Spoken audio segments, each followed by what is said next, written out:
Driving from Innsbruck to Salzburg, we were held up for 3 hours in Germany because of an accident. After Salzburg, we drove to Vienna, getting there very late, about 8 p.m. Salzburg is another one of those beautiful European cities, and the 11th century fortress Holland's Salzburg stands looking over the city.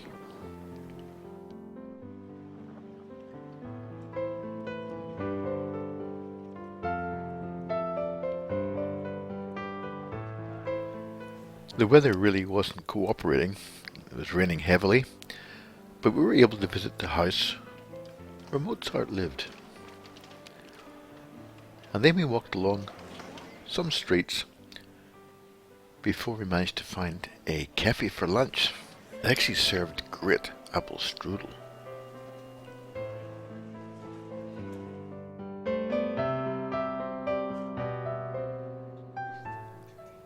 Back on the road, it was after 8 p.m. when we arrived at Vienna.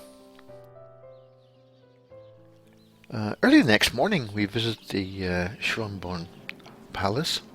This was the summer palace. That's just a few kilometers out of the city. Unfortunately, we were not allowed to photograph inside the palace, but around the back, it's still pretty opulent.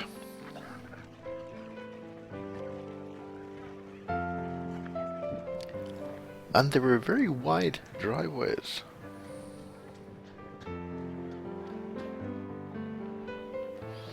The gardens would probably take a day to walk around.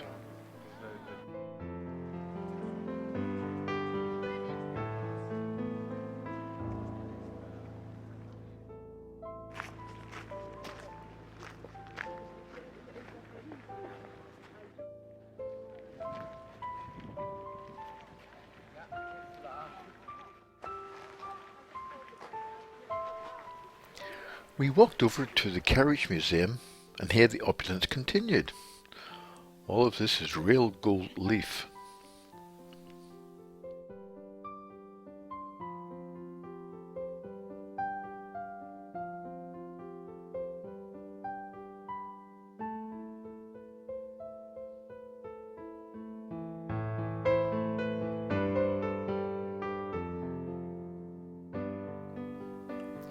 I think the Rococo is a bit too much for our modern day tastes.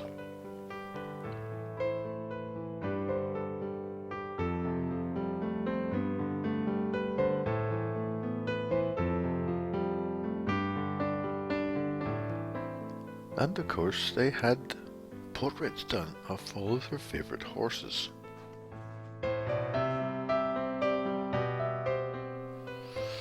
We headed into the city for a look around.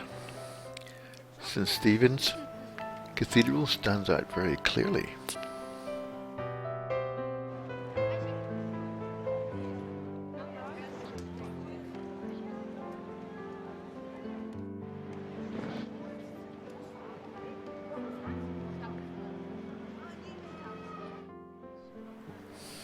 Where St. Peter's Catholic Church doesn't seem to stand out.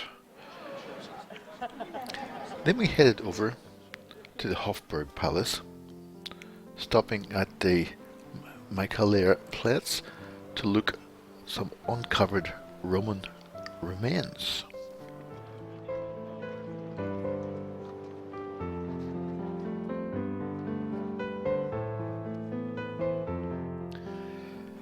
Now the entrance to the Hofburg Palace is impressive. Isn't this a nice way to arrive?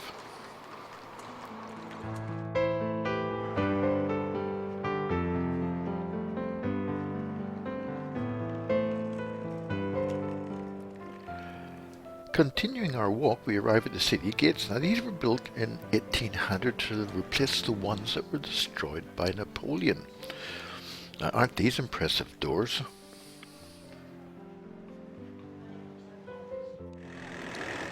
A little further on, we passed the Natural History Museum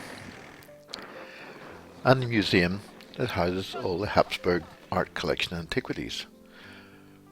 From here we head out to do some washing before going for dinner and a concert. Unfortunately, we couldn't take any photographs during the performance, but it was a great concert and we really enjoyed it.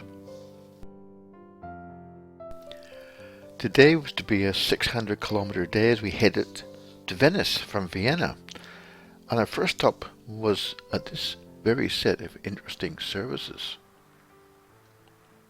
near Gleesdorf.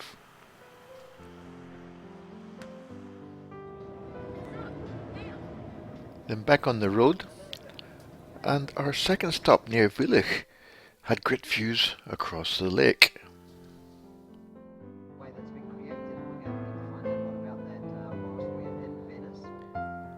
And before long, we were crossing into Italy and then on into Venice.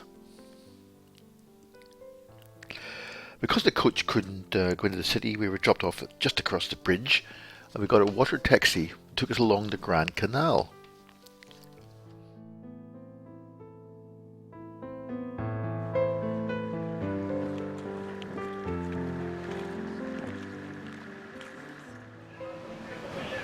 And soon we did enter the Grand Canal.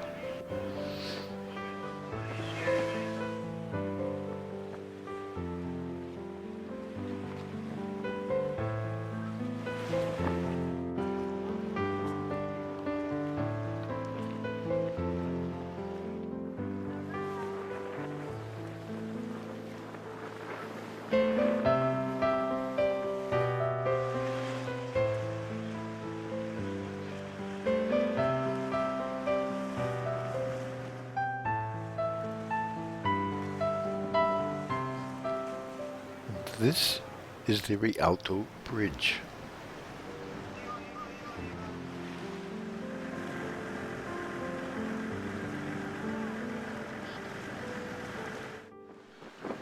We saw some very beautifully decorated buildings, but unfortunately these days most of the ground floors in Venice are no longer used.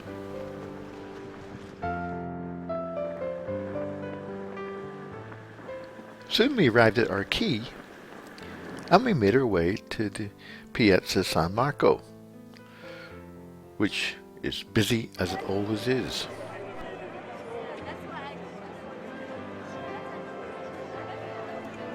Soon we found our way to the gondolas. It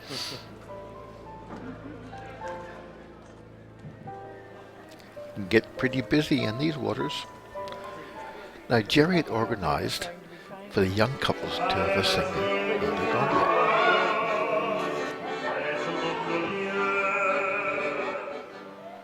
For me, sometimes the buildings got a little bit too close. And after all these narrow little canals, we end up back out on the Grand Canal. Now these gondoliers are experts at handling these boats. Have a look at this.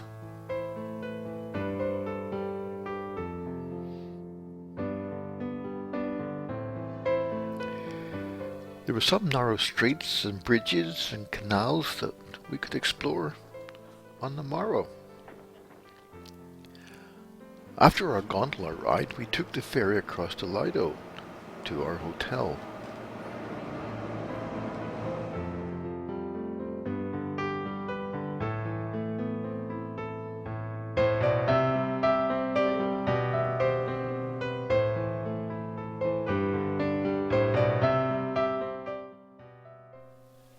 First thing the next morning, we took the boat across to Murano for a glass-blowing demonstration.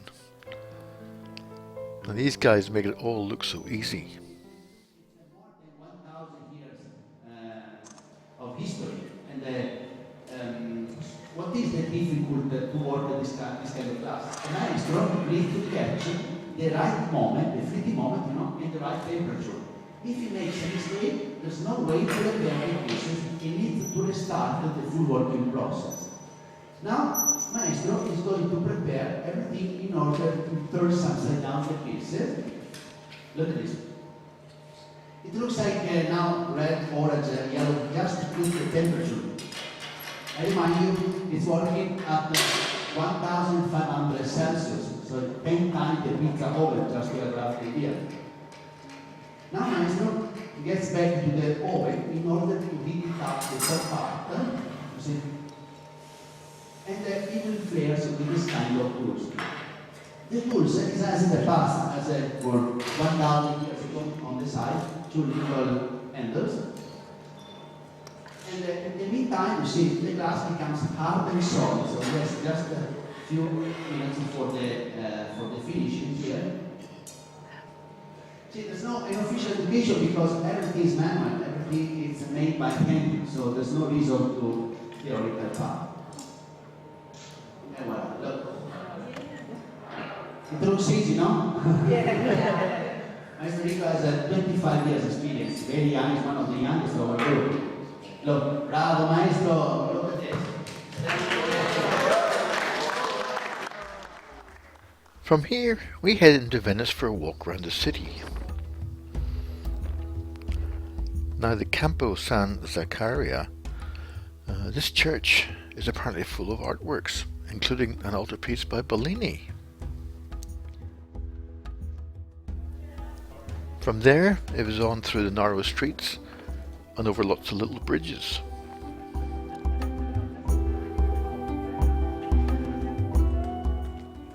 Something not quite right with this building.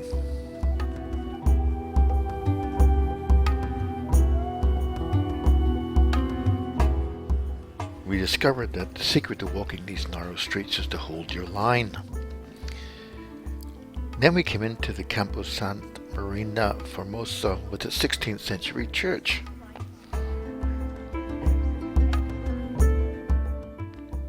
And it's interesting, these wells, there are around 600 used around Venice in the old days. None are used today.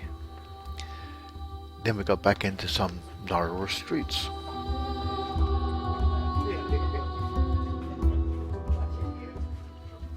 After that, we walked down to the Rialto Bridge, and there are some nice views of the Grand Canal.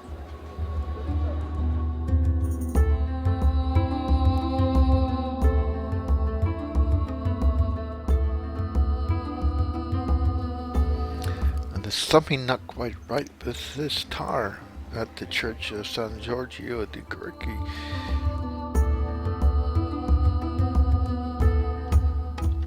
That evening, we drove over to Burano for dinner. Now Burano is so nice and quiet after Venice City. And by the way, the dinner was great.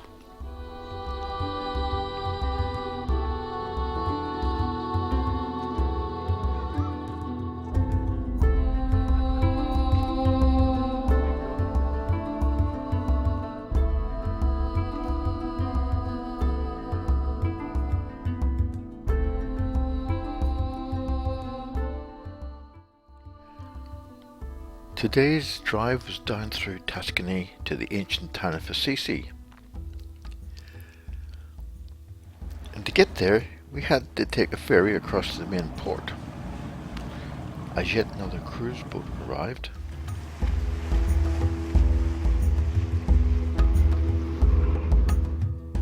On the main port, there were already 5 docked there.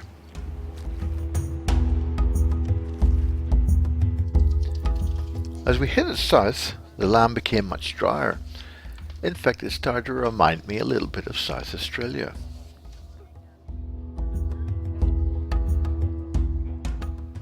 But when we arrived at Assisi, the thunderstorm was passing through.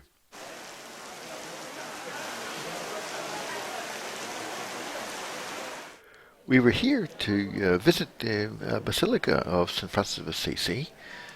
And it was well worth the visit, but unfortunately we could not photograph inside. Afterwards, we took a walk up into the old town.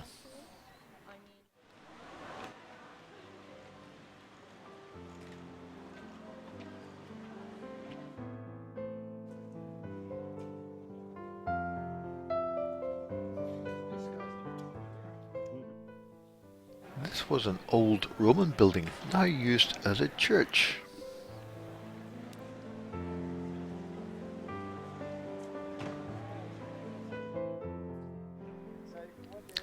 Really a very nice area.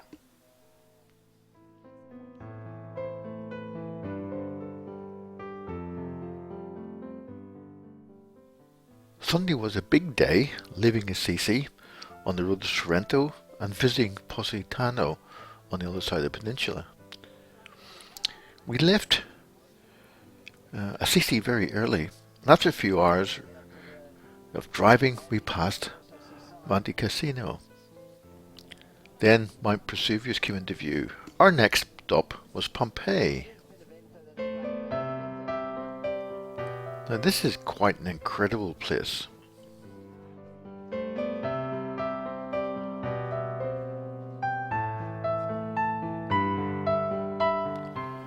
They have helped out the tour guide by showing the acoustics.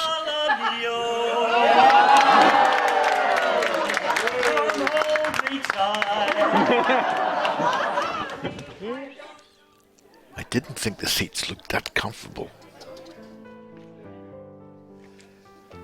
Even though the streets were cobbled, there were stepping stones to avoid the raw sewage, obviously. And you can see the chariot grooves where they went through between these stones.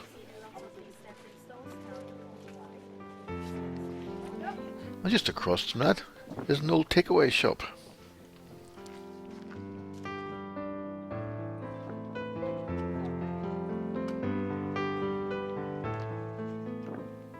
When we visited where the baths had been, we could see the decorations on both the ceiling and walls.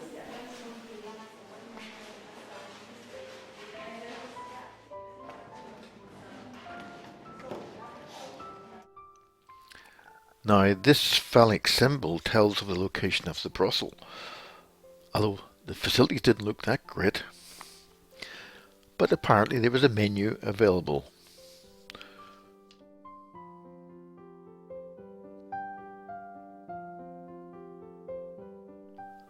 And around the city, there were pointers to show you the way. But then we arrived at the Forum.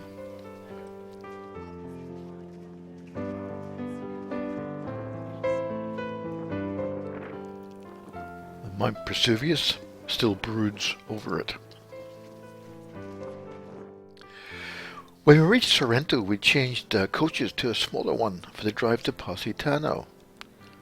And this coastal scenery is absolutely beautiful.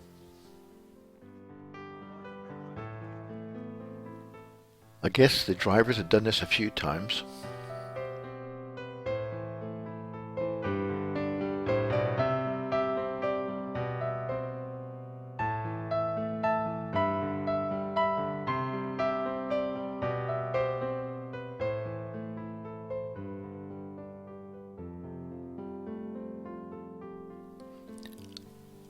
And then Positano come into view.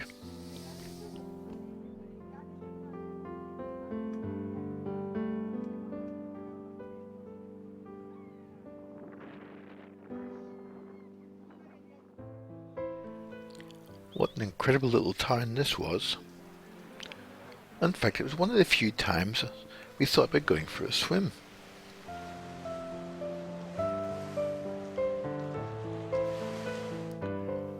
And of course, being on a hill, there was always steps and steep streets.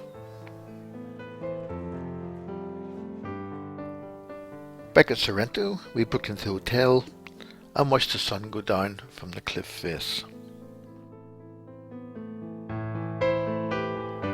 Today was Sorrento to Rome via the Isle of Capri and Naples. And the small coach took us down to the ferry.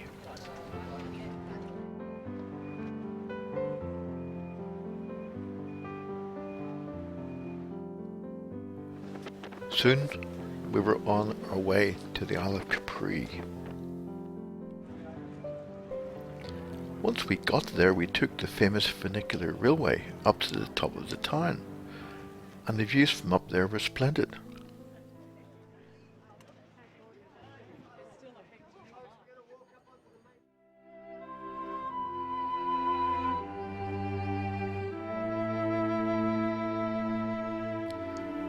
And no cars up here.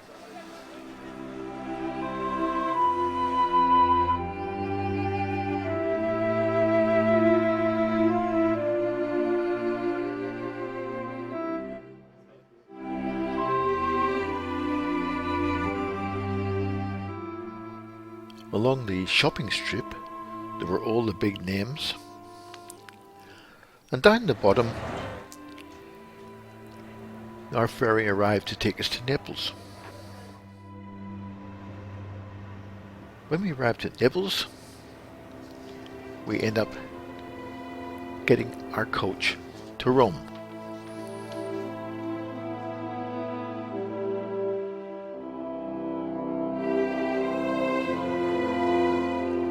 In Rome, we took a walk to the Trevi Fountain and joined the masses.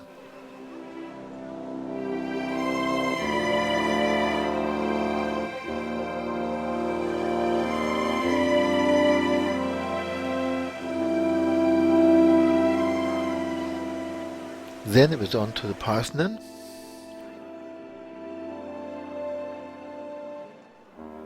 Now the inside of this is well worth seeing.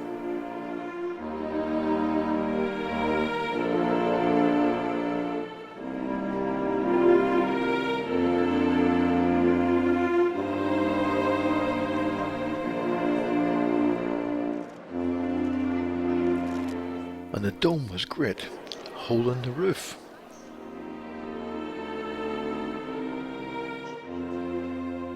And being open, it drains onto the floor.